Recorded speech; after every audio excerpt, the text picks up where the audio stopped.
All right, Jim, thank you. Now to a story that has many of you sounding off on social media tonight after we posted a recording of a Richmond landlord cursing at his former tenant and even using the N-word after she asks him to make some simple home repairs. Take a listen.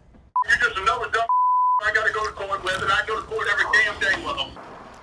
The conversation continues with even more derogatory comments.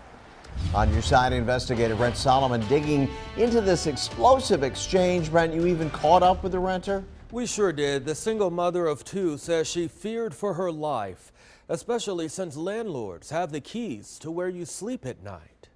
She thought she could make this East End house her home, an affordable price for Winter Whitaker, a working single mother raising two children. But over time, she says she would notice issue. Rodents, fleas. After issue.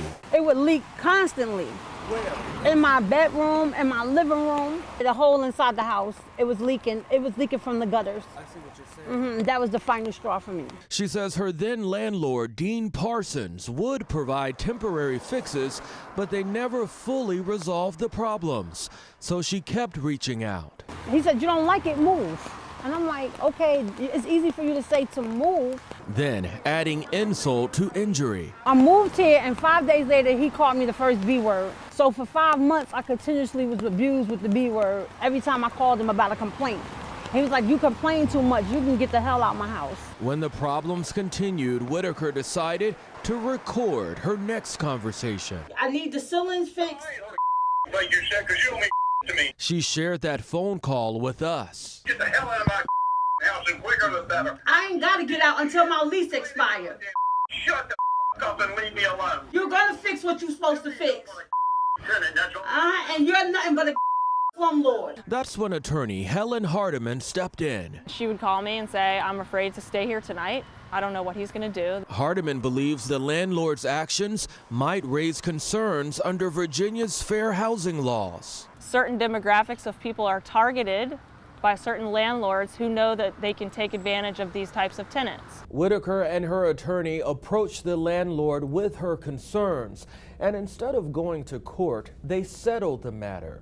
The terms of that settlement have not been disclosed. It's important to note that no lawsuit was ever filed, and Parsons was never found liable for any wrongdoing. Parsons has not addressed these allegations publicly, so I tried to give him the opportunity.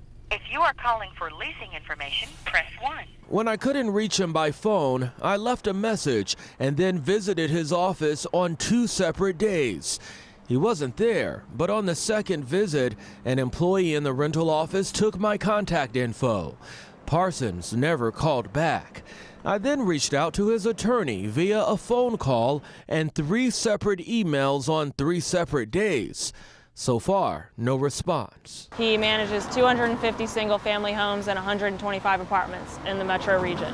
So he's a pretty big-time player. So they're speaking out To make sure that he doesn't treat other people like this. Yeah, I'll see you in court then. I don't give a good. You're just another dumb I gotta go to court with, and I go to court every damn day with them. That destroyed me. Whitaker finished her lease. She's now living in a new home with a new landlord. For the On Your Side investigators, Brent Solomon, NBC 12. Thanks, Brent.